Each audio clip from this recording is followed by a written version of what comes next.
Hello guys, I am here to show you some stylistic tips when writing in classic Maya script. Yeah, let's get into it. Some things you might need to help, and I have already made kind of a grid on the paper to help. A straight edge for making said grid. A pencil, I use mechanical pencils. Something you can just use to write lightly and that you can erase with for the grid or under drawing glyphs if it's complicated or something. And the last part that you actually use to like write the glyphs with, I personally like using pens like this or markers like this for as two different brush widths. It also works to use a pencil, even though it makes getting some of the different line thicknesses difficult to replicate. You can also just use two different markers, that works. But yeah, let's get into this. So, firstly, we are going to be writing today's long calendar date, which is 13/0/11/12/14. We can get into the calendar round stuff later. So, first thing you want to do, I'm using the thick tip of the marker, and we're going to start with the initial series introductory glyph, the ISIG. That's what I like to call it. So you are going to start with this basic kind of shape there. Let me keep that far enough so you can see it. There's going to be something here. However, I am not familiar enough with the patron glyphs to put there, so we're just going to have something as a placeholder. That's our placeholder. So you want to have these like kind of thin things sticking at the side. Now you want to add these volutes at the top, but don't do the bottom yet. We'll do the bottom part. You know what? No, we can do that right now. Like that, just a little bit lighter.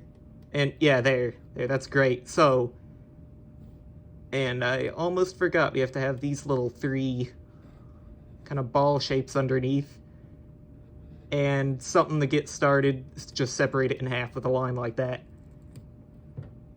Now, to actually get into detailing it, we can start also with the thick end, adding an extra line here for these fin type things. Put that away. Now get the thin end out. And this is going to be for some of the detailing. You want to add the actual lines in there. Then you can add some detail up here in the volute, like those two lines, and then these little kind of bordering lines in the volutes themselves. For the placeholder glyph, let's I don't know, let's just make it a Nahal glyph.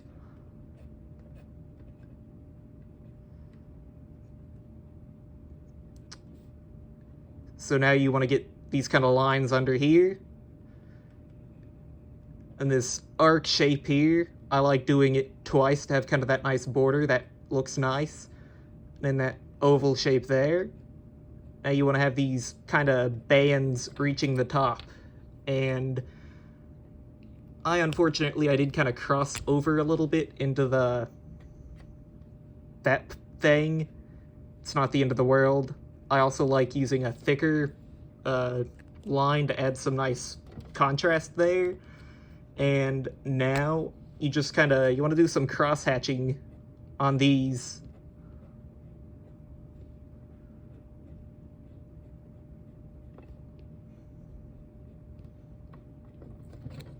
So the ISIG is done, the initial series introductory glyph.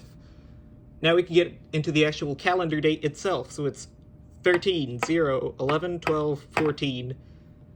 To start, we will do the glyph for the Baktun. So this is one where it's very useful that we have this grid here, because that helps. This is it's not just a nice block like that, as much as it is a few more strange shapes. So what you want to do is I normally like starting up here and just kind of going around like that. Now you get that there, and you can fill in the shape. And then you just do like a normal glyph block there. Now you put a circle at the bottom, and in these little things to fill the shape out. And it's 13, so let's just put two bars and 3 dots. It's a little close to the isig there, but oh well.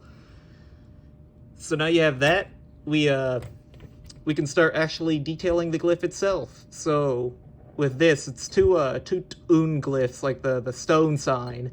It's what this thing here on its own means, but when it's paired together with that underneath, it's the sign for the Baktun, normally the biggest division of time you're going to be working with the long count, assuming you're talking about real dates and events that have actually happened so far. So you add those little, once you get that outline, you add the little circly things and just put some nice cross-hatching in there. Now you're going to do this almost like a bunch of grapes, or I don't know what else to call it at the top. And I like doing that just by doing kind of arcs instead of drawing a full circle to help it flow better.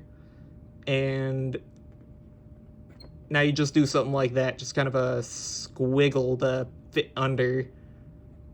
Has like a hook at the end, and then it goes straight up to the bottommost quote-unquote grape of the thing. And now you can just add some nice little dots around the cross-hatching. I should probably use the thicker end of the marker, but I'm not going to here. Now you just have to do like a knot here, so you have the part that's tied. Now you just kind of add these lines, because it's like a knotted bundle or something. We have that done. The next glyph is going to, or the next division of time is going to have 0 as the number accompanying it. So we can go ahead and start that. I'm moving it over a little bit because the zeros tend to be a little bigger. It's almost like just a shrunken down version of the isig.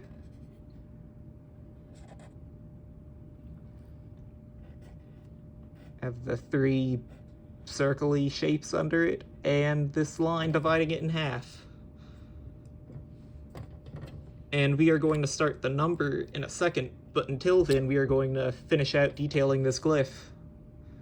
Just add some extra lines, the fins, or at least it looks like the sign that they use that's based off of a fish fin. And you can either add a full un sign in there, where you can kind of simplify it. For time's sake, for brevity, I'm just going to simplify it, kind of having a Y shape in there. And now you just add the quote-unquote eyes, quote-unquote mouth. I don't think those are what they actually are, but it vaguely looks like that. And in the arc with the bands up the top, you can add the cross-hatching on the bottom. It's not necessary here, but I'll just do it. And that's done. Now we need to do 0. So 0 is one of those things where I see a lot of people get caught up on it. It's that flower-ish glyph. So how to start making a nice 0 is you want that kind of block about halfway through. You can lightly add another inside. And now what you're going to want to do is, I'm torn between using the thick or the thin part of this. I'm going to use the thick one. I'm going to see how that's going to turn out.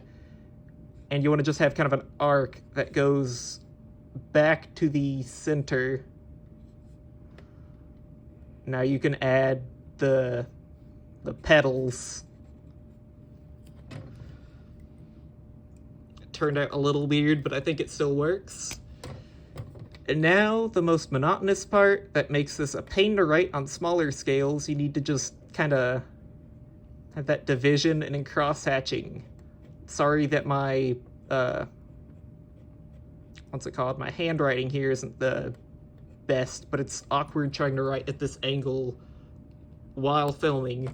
So now we have 0. 11. This glyph is a lot easier to do. And it's also, the number 11 is just going to be bars and dots. So we're just going to have a nice large glyph that fills in this space. Nice rounded corners. and it is very similar to those.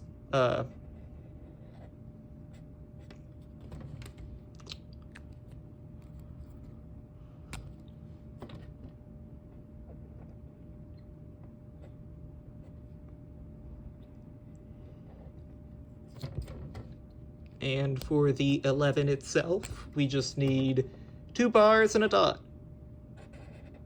Something that I like when you have this extra space above and below for a number is to add little volutes or crosses or something to help kind of spice it up, make it look nicer, fill in some empty space.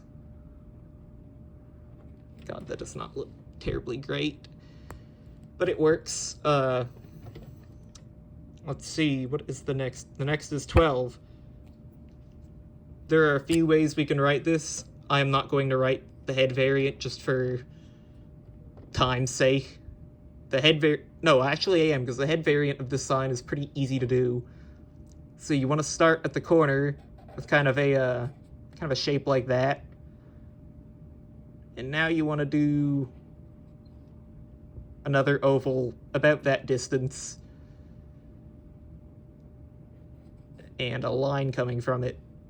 Now once you have that, you want to kind of hook that line and make it go like that. Now you can kind of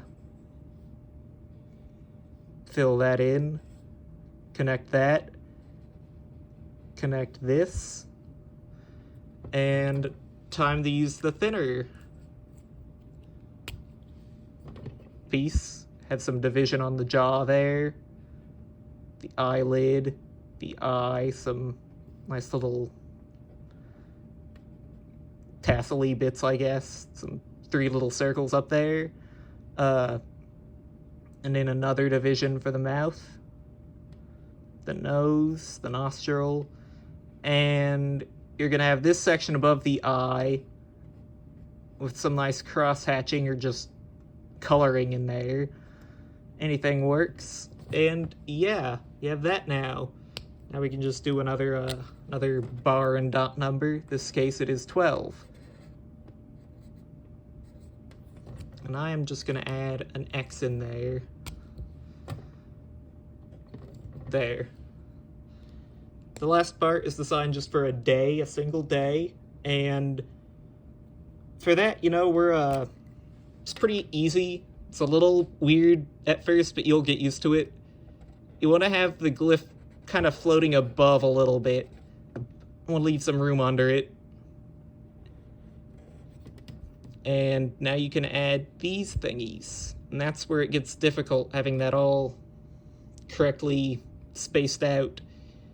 Let's just go ahead and add the number. It is 14, so we have 2 bars and 4 dots.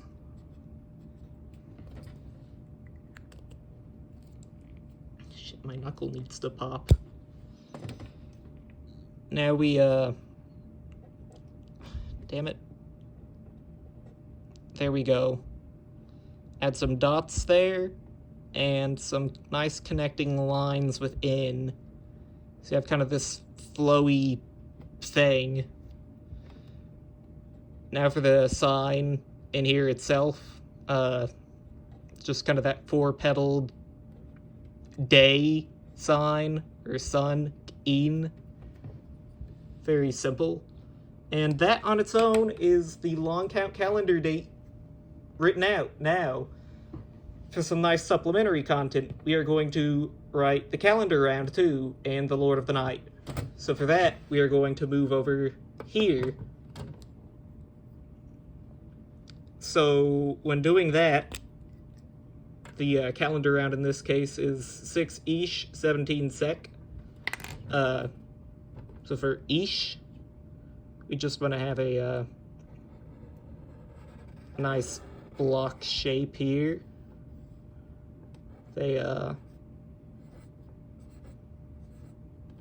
And it is 6, so there, we have that. 6 Ish. Need some of the almost tassel-y things up there. I should have added like a division inside of that, but it doesn't matter. Now 17's Ek. Its classic name was probably Cassio, because that's how it is written out. So 17, let's see, so, damn it. I have kind of a volley up there, not a volley, a fin. Now we have that nice wah shape down there.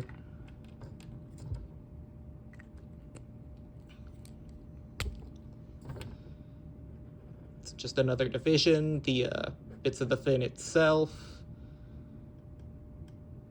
Let's see.